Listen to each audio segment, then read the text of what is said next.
Guys শোনো, এখনকার পোলাপান তো ডিজলক খুব সহজেই ফ্রিতে পেয়ে যায়, কিন্তু একটা সময় ছিল যে এই ডিজলকের জন্য পোলাপান গ্রুপ এসে কান্না পর্যন্ত করে দিত। শুধু এটাই না, যেই প্লেয়ারের কাছে ডিজলক থাকতো সেই প্লেয়ারেরই পুরো প্লেয়ার বলা হইতো। বিশ্বাস করো ভাই, তোমাদের কাছে ডিজলক শুধুমাত্র একটা ক্যারেক্টার হইতে পারে, কিন্তু আমাদের কাছে ছিল একটা ইমোশন। ভাই বিশ্বাস করো, এই ভিডিওটা বানানোর সময় আমার চোখ দিয়ে অটোমেটিক পানি চলে আসছিল। কি ছিল গেমটা আর কি হয়ে গেছে। তো এই ভিডিওটা দেখলে তোমরাও বুঝতে পারবা। তো যারা যারা এখনো ফলো করো না ভাই, ফলো করে দিও আর একটা লাইক করে দিও। हेलो हेलो हाँ भाई, बार बार ज्वाइन रिक्वेस्ट क्यों डाल रहे भाई हो? मेरे को डिजायर दे दो ना भाई, प्लीज दे दो अरे भाई रो क्यों रहे हो भाई?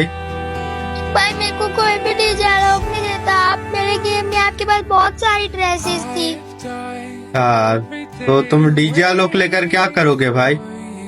मैं डिजायर लेकर प्रो बन जाऊंगा भाई, प्लीज भाई प्लीज। नहीं, अरे रो मत भाई, मैं दे रहा हूँ, बट डीजे आलोक से कोई प्रो नहीं बनता भाई, समझे? प्रो अपने गेम प्ले से बनता है भाई। देखो चेक करो भाई, तुमको आ गया होगा भाई। चलो अब तो खुश हो ना भाई? थैंक यू भाई। चलो भाई, और भी कभी कुछ जरूरत पड़े मैं रिक्वेस्ट भेज रहा हूँ भाई, फिर मांग लेना। ओके ठीक है भाई। चलो भाई, बाय बाय, वेलकम भाई। Bye bye.